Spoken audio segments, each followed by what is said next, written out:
Адыраспан шөлейтті жерде орналасқасын ба біздің жақта көп өсетін. Баламыз ғой, түйнегін жіпке тізіп моншақ жасайтынбыз. Бұл қылығымызды үлкендер көрсе ұрсатын. Адыраспанды бейберекет жұлуға болмайды деп тыйым салатын. Жұлғызбағаны бұлай тұрсын, өсіп тұрған адыраспанның үстінен бастырмайтын.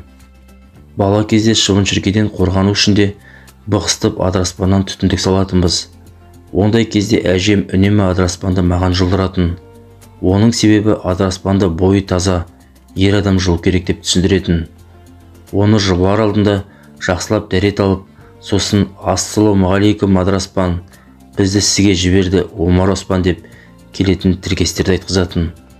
Мұның сырын сұрағанда үлкендер адыраспанға Мұхаммед пайғамбар дем салған, Қазіретті Оспанды бір апаттан сақтаған деп түсіндіретін. Қандай, қалай, ол жағын ашып айтқан емес.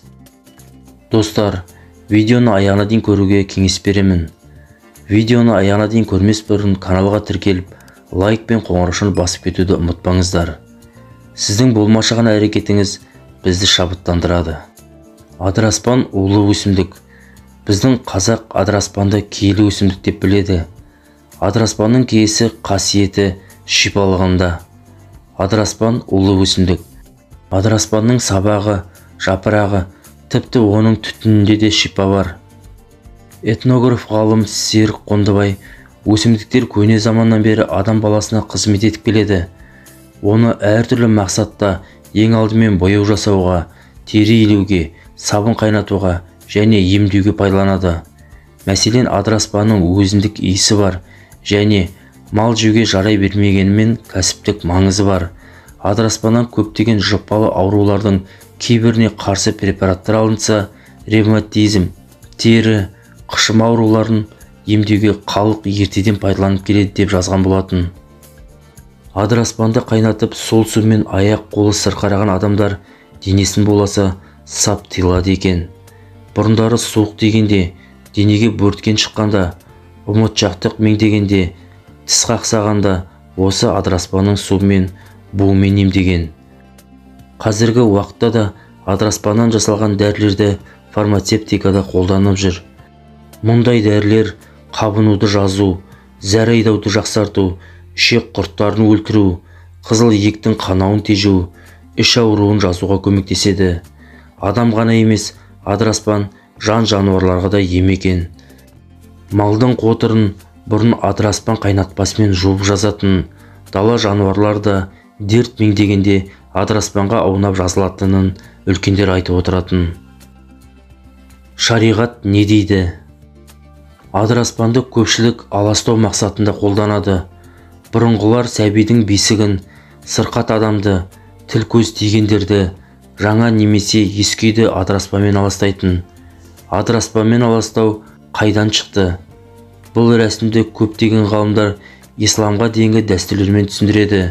Әсіресе көне түрік халықтары аластау арқылы тазалауға мән берген.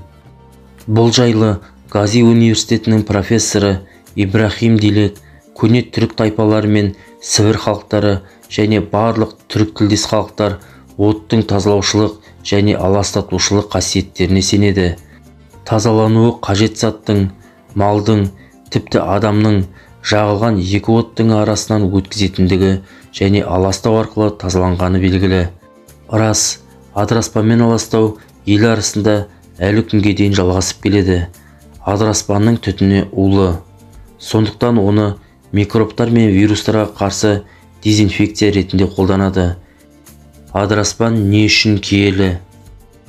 Адыраспанды біздің қазақ киелі өсімдік деп түсіндіретінін жоғарыда атап өттік.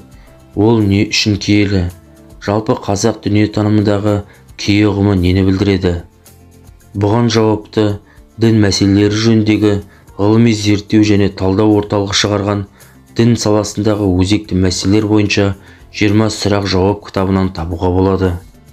Қазақ халқы кейбір өсімдіктерді де киелі деп біледі. Соның бірі адыраспан. Халық оның емдік қасиеттерімен қоса киелілігін мойындап, түтінімен аластап, үйге іліп қояды. Адыраспанды киелі деп санағандықтан, жинайтын кісі дәретпен таза күйде Құдайға құлшылық жасап, Бисмиллахи-рахмани-рахим. Мен келдім әр нәрсеге адыраспан, атыңды қойған екен Омар Оспан. Бисмиллахи-рахмани-рахим деп айтып, адыраспанның сабағына қол тигізген деп жазады. Осы тақырыптың соңына қарай кітап авторлары қазақ халқы өз тарихында қаншама қиын тағдырды бастан кешкеніне қарамастан кие туралы түсінікті ұрпақтан ұрпаққа жоғалтпастан жеткізіп келеді. Бұл қазақ дүниетанымын ерекшелейтін ұғым. Халық кие ұғымы арқылы болашақ ұрпаққа қасиетті жерлерді, тіршілік иелерін құрметтеуді үйретеді. Сондықтан бүгінгі буынның міндеті осындай түсініктерді келер ұрпаққа өзгеріссіз жеткізу болмақ деп түйін жасаған. Рас, кие деген ең алдымен құрмет. Бабаларымыз киелі деп атау беру арқылы жан жануарларды, өсімдік әлемін сақтауды бізге аманаттап кеткен болатын. Достар, егер видео ұнаған болса, каналға тіркеліп, лайк пен қоңыраушаны басуды ұмытпаңыздар. Және осы видеоны барша әлеуметтік желілерге таратып жіберіңіз.